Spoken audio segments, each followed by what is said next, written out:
Bev, I guess we can just start with some comments from you, and then we can open it up for questions. We have a couple people on Zoom also. Awesome.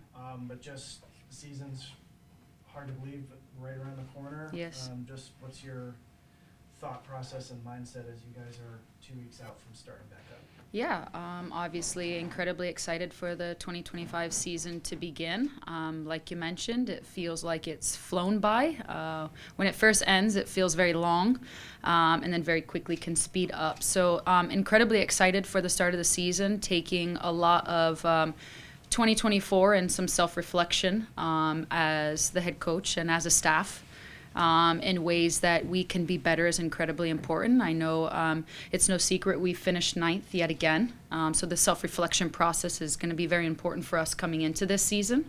And that 1% to 2% that essentially everybody's searching for that gets us over the line has been something that's been on my mind the entire offseason. So very excited to come in, very excited to see the players get together as a staff. We've been in communications the entire offseason as a staff. Have had meetings with players coming in, and yeah, just very excited for the season to start. Questions? Coach, what's been kind of, from your standpoint, the points of emphasis of this offseason? Yeah, absolutely. I'm going to speak on behalf of myself. Obviously, my first year as a head coach, I think the most critical and most important piece is to have self-reflection. I'd also say if this was my 8th season, I think the same thing should still be in place. So for me, it's been about specifically building the relationships. I think I've spent a lot of time throughout season trying to better understand the individuals. What are their needs? What are their preferences in communication, right? These types of pieces. So a lot of the self-reflection that I've spent this off season was very simply, I'll give you an example, was having everybody fill out a personality traits quiz, test, however you'd like to label it, and going over that with the players. Who are my players that are a little bit more social? Who are my players that are a little bit more analytical? Who are my players that have high self-reflection? And understanding, I grew up in a household, very simply, treat people the way that you want to be treated. That was our golden rule, right? Mom was always on me for it. And now I'm realizing through this personality opportunity to connect with the players, build relationships from an IDP perspective, etc. Treat people the way that they need to be treated. Everybody is different. And building that relationship with these players is going to be very, very important for me. So in a self-reflection process, I spent a lot of time in the off season about how to do that as a staff, and how to provide that environment for the players, that I believe I could get that 1% to 2% from the individuals, which means collectively we gain more as well. When you look back at last season, you've had more time to kind of see how that final stretch went. What jumps out to you is to get over that line, the first couple points of emphasis for you going into this year? Yeah, absolutely. I mean, I think it's no secret that when you look at it, you could go multiple ways. So for me, it's not the search of what specifically it was. For me, it's going across and improving a little bit of everything, just a few percentage. 1% to 2% here, 1% to 2% here. I don't think that there's any capacity to find the exact thing. I don't think there will ever be an exact thing. So I think my job is to enhance all of the different pieces, to identify what those pieces are, narrow those pieces in, but improve all of those areas. And ultimately, I've always said this, we're looking for improvements across the board, and we'll always self-reflect on how we can improve first to provide that for the environment. Sure. With Ryan out of the picture now too, how does that change your day-to-day in terms of talent evaluation, player recruitment? Yeah. Obviously, I know Caitlin's in an interim role, Absolutely. but I'm sure that process looks different. Absolutely. So obviously very grateful for my time spent with Ryan in the role. I'm always wishing him and his wife the best. And with Caitlin stepping into the interim GM role, there's been a process in place alongside our data analyst. And there's multiple pieces to that process when you're talking about recruitment, player identification. There's several aspects to it, right? Does the player embody the characteristics, the values that we're looking for? What is this positional profile for this player? And throughout that process, we feel like we've gotten into a very good, some very good steps into ensuring that we can identify these players, and then availability becomes a thing, right? There's so many aspects when you speak recruitment, but we feel like we've done a good job in building our relationships, creating a good process in place for us to have the best ability to enhance our roster. When you have players like Emma Sears and Savannah DeMello who get called Yes. up to the national roster this month, what do they bring back from that experience that can help you kind of get that 1% and 2%? Yeah, absolutely. I'm incredibly proud of them, incredibly happy for them to be called in. It's also fantastic for them to have this type of confidence leading into preseason as well. And I think for us, it's very important that we continue to support their journey. Obviously, we want what's best for them within our club environment. We want them to continue to stay in their national team, their respective national team environment. So for us, it's going to be, once they get in, obviously now it overlaps a little bit with our preseason. So once they get in, getting them into our systems as quick as possible, but also using that confidence that they're building here very early on to benefit them throughout the season. Obviously, both incredibly fantastic players have contributed a lot to this club and this community, and very happy for them. Coach, how much, I know Tyler kind of hit on it a little bit, but how much do you dwell or think about what could have been last season, like almost making that playoff? Do you think about that at all now, or is it all flushed and we're focused on what's ahead? Yeah, no, it's a fantastic question. I think I'm human, and no matter what, any role that you're in, you can't help but think about what ifs. I think the biggest piece for me in this role is to not allow the what ifs to take a long period of time. The what ifs are the what ifs. You're going to think, to my point earlier with Tyler, there's so many different things that you could look back and go, what if I did this? What if I had made a sub earlier? There's always going to be the what ifs. Post game, there's what ifs. That's my job, is to navigate those what ifs and to ensure that I don't spiral in a direction that doesn't allow me to lead. My number one objective as a head coach is to lead the group.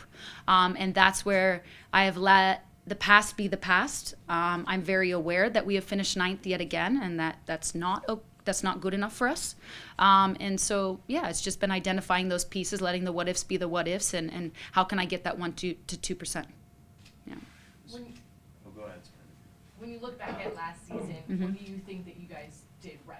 Like, what is good foundation that you're building upon this season? Yeah, I think there was a lot of different pieces, from the buy-in from the group to the work ethic of the group to obviously, hitting throughout that summer cup time and playing with a little bit of tactics that we felt, okay, let's test these out in the summer cup, because we have a majority of our roster at that point where other teams had players kind of in and out.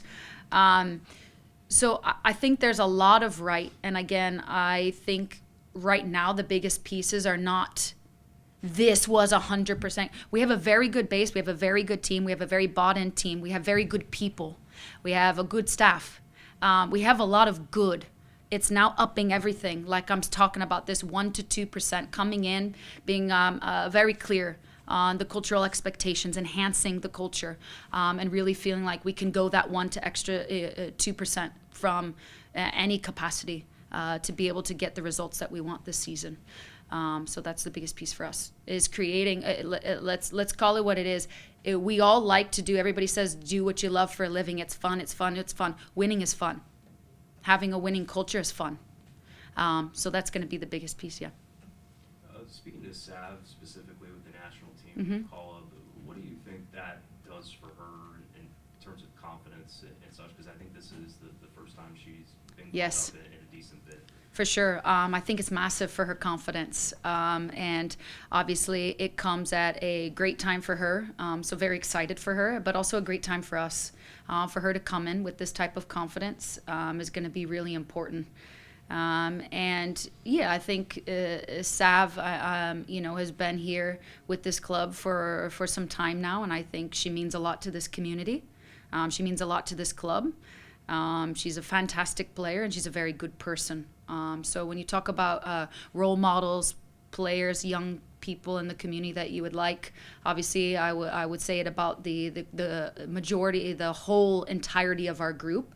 Saf's just been here for a long time, and she's very well respected. So to have something like this from our club, and for her to be recognized for who she is and what she's done on the pitch, is very exciting for us. And you mentioned how the timing of the national team camp and Yeah. also the whole new footprint of this schedule with someone who has seen the league in Of various course. stages. What do you like about the new footprint of the schedule? What do you maybe not like about it? Like, what did you see with that announcement as a whole from the league? Yes, no, absolutely. Yeah, I think Jessica Berman in general has just done a very, very good job in her role for this league. I think she has come in and she has exceeded expectations in multiple facets for the league and the league's progression.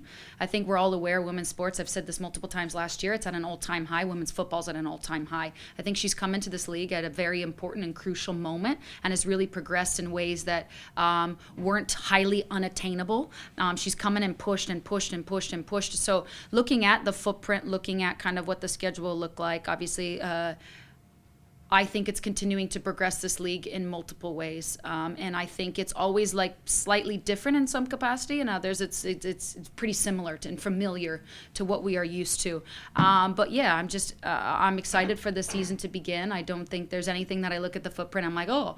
For us, it's just going to be working around that, and then obviously once the schedule is announced, working around those pieces to understand from game to game kind of what our flow will look like for the season. A question from Zoom. What is the biggest lesson? This is from John Lupo. What is the biggest, Okay, great. biggest lesson you learned as a manager, and Mhm. where do you think you can grow to help lead the franchise going forward? Yeah, absolutely. I think I was open about probably the biggest lesson being how can I continue to build those relationships, implementing something like this personality traits opportunity to better understand the players and my staff. I think what we need to understand and what's been very clear to me over the past few months that of course was clear to me stepping into this role is that this is a people industry. This is a people industry. So if you can connect with the person, if you can get the most out of the person, you get most out of the footballer as well. And so I think it's really important that we continue to, results aside, it's a result-driven industry. We're all fully aware of that, okay? But it's a people industry first and foremost, and understanding them and getting the most out of the players and the most out of the staff.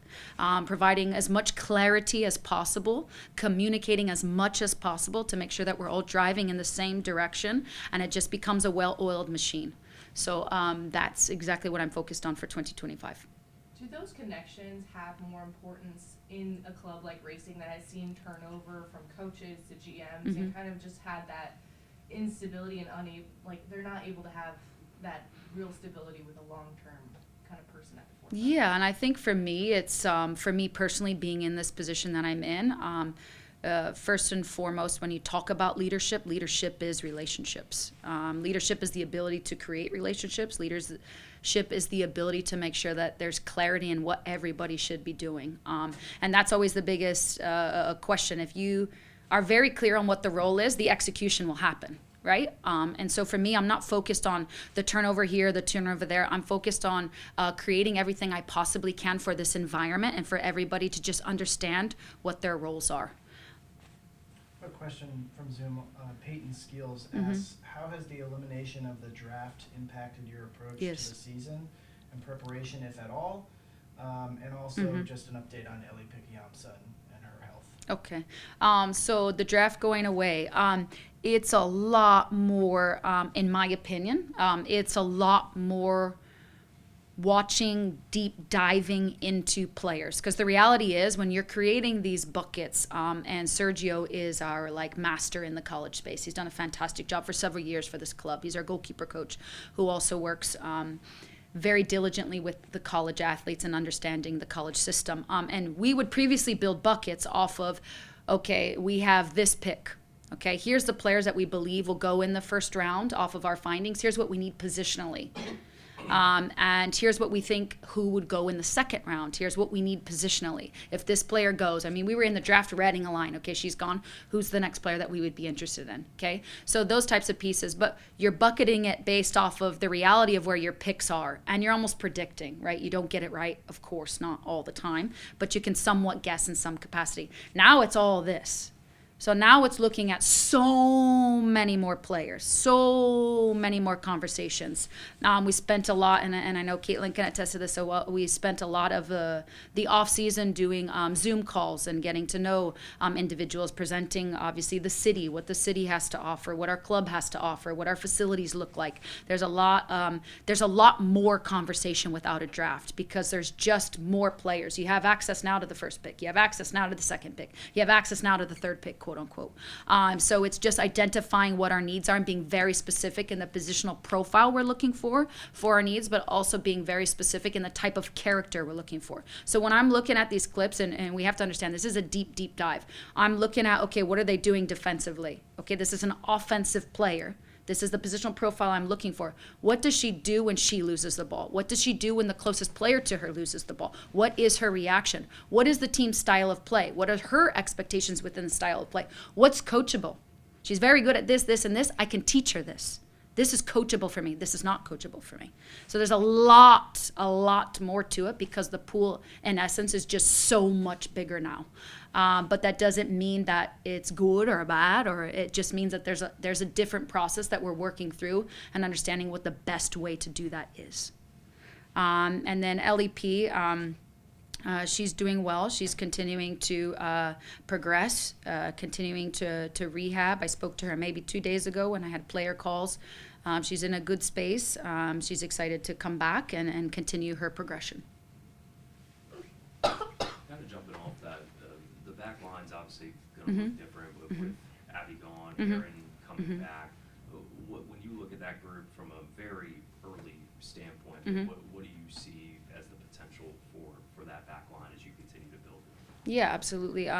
First and foremost, obviously, very grateful for Abby and Parker and everything that they've done for the club. Obviously, both were in free agency, and I do want to say thank you to both of them for everything that they've done for this club. I think for us, it's just continuing to enhance what we believe we can do as a group, and obviously there is specific attention that we're putting on positions and kind of what the idea will be moving forward in those positions. And we are working behind closed doors, both Caitlin and I and the data analyst, on what those needs are and the execution of those needs. What does Erin bring back to you guys? Yeah. For Yeah. An experienced player, but clearly a local connection with Kentucky as well. Yeah, absolutely. She local to Kentucky, knows the state, knows very much so is a big piece of the community from that aspect. Very experienced player, has been in the league for so many years. And I'm incredibly pleased with her adaptation to center back this year, and my expectations of that position with her filling it. I thought she did really well. So I'm excited for her to come back. I'm excited to continue to push that space and continue to enhance all the pieces of her game that I feel we can continue to enhance, but obviously very, very pleased with her contributions to this group, what she brings to this group. And she just works her butt off. She consistently works her butt off. I'm excited for her to return, not only obviously to our club, to this community, but also in this role. I think she's done a very good job as a center back for us, and I'm excited for her to return. I have one more from Zoom, and then we'll leave room for one more in the Okay. room. This is from Jeff Kassouf. Mhm. You were talking about the wider bucket with the draft. How have you found things from the other side of the table? In the draft, a team held a pick, and in the new process, there's a freedom of choice for players. They can kind of be sold by clubs on where they want to go, and you have to recruit them a little bit differently. How have you positioned the opportunity in Louisville for college players in particular? Yeah, no, it's a fantastic question. It's a fantastic question. And I think you're consistently trying to be creative. You used the word like selling, was one of his words. You're trying to showcase the authenticity of your club. That's what you're trying to showcase, okay? You're also trying to showcase the market of your club. And authenticity being the position, what you're looking for in the position, but I spoke very clearly on character. So when I'm looking at the character of the player, I'm saying positionally, this is where I see you fit. This is why I see you fit. But most importantly, your character and the pieces of these aspects of your game, I feel embody the culture we're looking for. And so it's those types of communications. It's also explaining, what the biggest pieces of our city are. Like what is Louisville, Kentucky? Because I know I came to Louisville, Kentucky several years ago when my husband played soccer at U of L, and I came for the first time and was like, what's Louisville, Kentucky? And dropped in for the first time and was like, this is the most underrated city I've ever been to.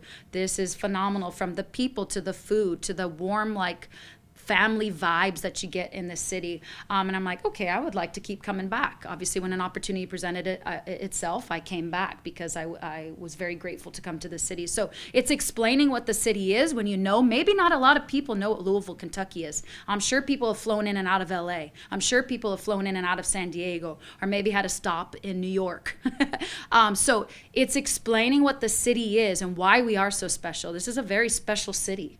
So what makes it special? That's our jobs, is to explain what makes it special. We're trying to touch the player to understand, is this somewhere you could see yourself? And this is who we are.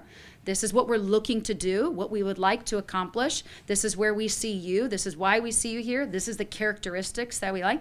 And it's just the littlest things, right? You go as far as comparing costs, right? We're this much cheaper to live here, to be here, right? You're just finding unique things to be able to connect with them on. And ultimately, that's probably the process itself, yeah. Any last questions? Hopefully from that's anyone in the helpful. room? Yeah, go ahead. Sorry. You're supposed to. Done that twice now. I know we kind of touched on Same. on it, but what is your relationship with the interim GM, and just how are you kind of connecting with her as Yeah, absolutely. I mean, Caitlin knows this club. She's been at this club for a very long time. So she knows the club and she knows the league. And so us getting together very early on and aligning as much as possible in what our processes will look like has been very important for us. Specifically, we've worked very heavily in the recruitment side. And we feel very confident in the process that we've put in place alongside of our data analysts. And it's just continuing to work together to make sure that we can create as much clarity as possible coming into the season. And just like I mentioned earlier, become a well-oiled machine, not only as a club from staff to players, but as a staff. And then obviously with the Caitlin, the interim GM right now, and just make sure it trickles down and it just becomes very, very much so a well-oiled machine. Good. All right. Thank you so You much, want- Bev. You can ask it, yeah, Okay. yeah, of course. I was just gonna ask about Emma. That's it. Yeah, of course, of I course, mean, of course. she had I've got such time for you guys, no worries. a good rookie season, but making Yeah. that leap in year two, just what Yeah. parts of her game do you emphasize? You were great here. This is how you Yeah. maintain that, or even take another Mhm, step mhm. forward this year. Yeah, no, absolutely. I think Emma is a very mature player. She's very poised. She came in, and I've referenced this multiple times. I'll never forget. Day one, she came in. I'm like, wow, she's very tall. She's very strong. Obviously, I watched her on Y Scout multiple times. Sergio got to see her in person, but for me, I was like, wow. Okay, we do the first fitness test, and she's running back and forth, and she's coming back. I'm like, is she that far? Yes, she's that far ahead. Wow. Extremely fit, right? Then I see her, and just the pieces, all of a sudden I'm like, ooh, she is special. She's special. Throughout preseason, I'm like, ooh, she's very special. I just continued to see attributes of her game where obviously we all know she's very freaking fast. She's very fast. But she's not just very fast. She's very technical. She's very tactically sound. Now, in all those pieces, does she have areas of her game that she needs to continue to improve? Absolutely, but that's our jobs, to support those areas, to push those areas as much and as consistently as possible. But you need a player that's open-minded to it, right? It's very difficult, let me be very clear, it's very difficult to have a player come into your environment and to think they know everything. There's only so far you can take that individual. And if you're not developing the individuals, the collective never grows, okay? So she's very open-minded. to how can she continue to be better. Obviously, I started her on the left as the 11 a few times, right? And then she was in and out. She was coming in. She was starting, right? I was pushing for a consistency piece from her. And she has just showcased the maturity, the professionalism, to want to invest in her game. And if that's her approach, the stars are the limit for her. She's going to continue to excel. She's going to continue to do great things. And she is a fantastic person. She's a fantastic person. So very grateful that she's here. I will never forget that 28th pick for the rest of my life. I'm very happy that she's here. She deserves all the accolades that she's receiving. Yeah, very excited for her and excited to follow along and be a part of her journey here. Cool. All right. Good? Bev? Yeah, of course. Thank you. Appreciate it.